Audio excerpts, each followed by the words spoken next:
You know, while thinking for a really good first History Channel video, I decided to really get into the kitchen and actually begin cooking up something really tasteful. Poland, as we know it in our timeline, ended up being annexed by the Russians after the November Uprising. However, in this timeline, the November Uprising does succeed. Poland does win, allowing the Poles to have their own semi-autonomous state. Now, unfortunately for Poland, the semi-autonomy does have its limits though, as they would gain more and more autonomy throughout the 1800s, and by the late 1800s elect a German king to try to mend relationships with the Germans. The German-Russian alliance falling through, Russia would really start taking away that autonomy, thinking we are going to somehow betray them or something like that. I don't know what they're thinking about, thinking that we're going to do that. I would never, ever do something like that. But with us having no army, no infrastructure, and no industry, Poland is looking very vague right now. We're looking into the darkness right now, wishing that we could have something better.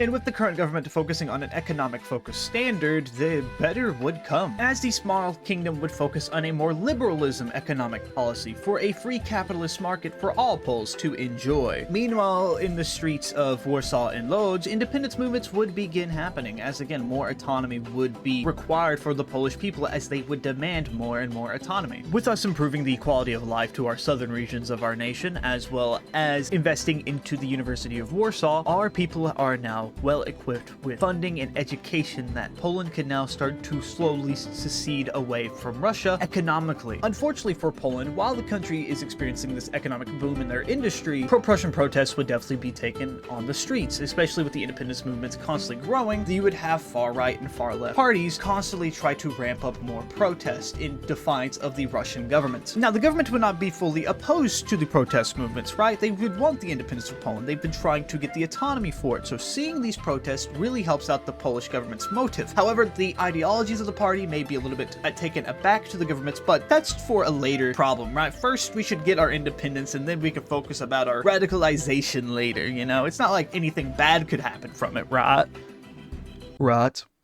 By mid-1911, the Polish government would be finally given its limited autonomy, as the state would go from a puppet to a colony. This would finally give the Polish government the ability to build their own Polish military, as Polish soldiers from the Russian army could now conscript into the Polish army, the brand new Polish military. In other great news, due to us investing a lot of time into our infrastructure and industries, foreign nations would also begin to invest into Poland, so that we can produce the best Polish goods out there and thus trade it back out with the world. The Polish military would be focusing on a defense line around the rivers of Poland, mainly because the rivers would be the best option to defend against in the event of either the Polish uprising happening and having to defend against the Russians, or an invasion from the Germans and the rest of the Central Powers. A little over a year after we get our military up and running, the Balkan War would begin, and Poland, wanting to support their Slavic allies, would send a division down to Bulgaria to assist them in defeating the Ottoman Empire. Now, I won't lie to you, maybe sending new untrained troops to the battlefield in the Balkans wasn't really the greatest idea, but I mean, hey, you gotta train them somehow. And somehow, someway, my untrained divisions managed to help out kill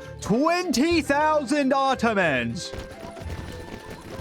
With the Polish army finally starting to be formed, with the 7th Army of Poland being stationed around the West River right beside the German Empire, things finally seem to be going up for Poland once again. Until they're not. Because while the current administration is playing foreign aid, the Elite would be taking more internal matters into their own hands, getting more and more popularity. And with the election almost a year away, the current monarchist government is in threat of being completely overthrown to a more pro-fascist party. Not wanting that to happen, the Prime Minister as well as the remaining cabinet members of the current monarchist party would definitely be trying their best to appeal to the public, trying to build a public image again. By mid-1913, our military would go through a ton of reforms, as building a new standard division for the armed forces would definitely be a must-go for the military, as trying to modernize with the current times would probably be better than just throwing a bunch of troops out there with guns and praying for the best. And when the elections come around in 1914, with the improvements of the nation that the current monarchist party has done, as well as the new internal policies that they have put into place, the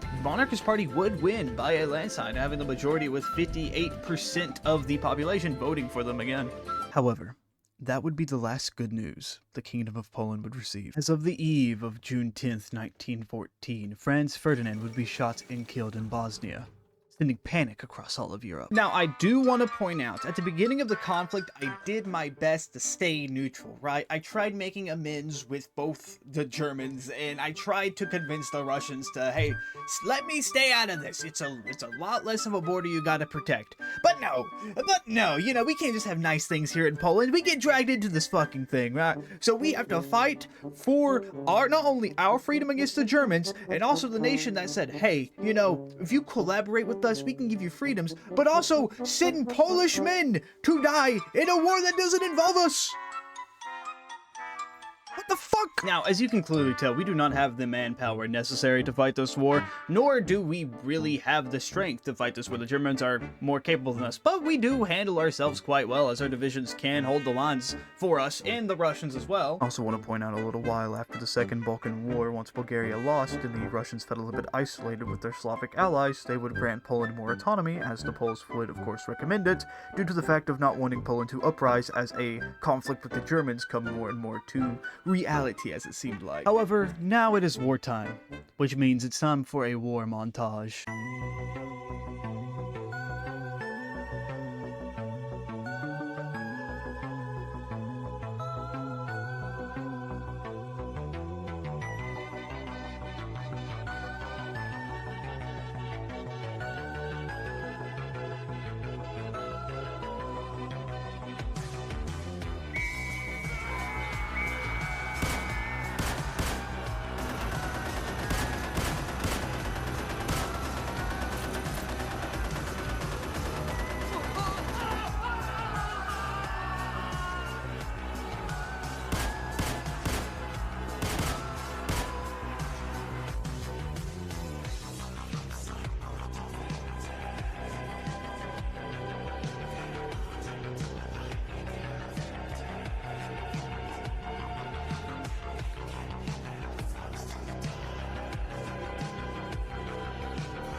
Well, it is December of 1916. We have survived 2 years of this war somehow. We stand alone with the Brits as the majority of the Russian forces have abandoned us. Honestly, shocked my army did so well. We only lost 94,000 troops, but we killed about 182,000 Germans and 15,000 Austrians. So, yeah. I'm very shocked with how this did. But by this time, the Polish government would most likely be in negotiations with the German government, as it does right now look like that the Entente will lose this war. So the Poles will probably be open to negotiating. Yes, the negotiating terms will be a lot harsher on the Poles, but it might be the only way for the Poles to actively obtain their freedom.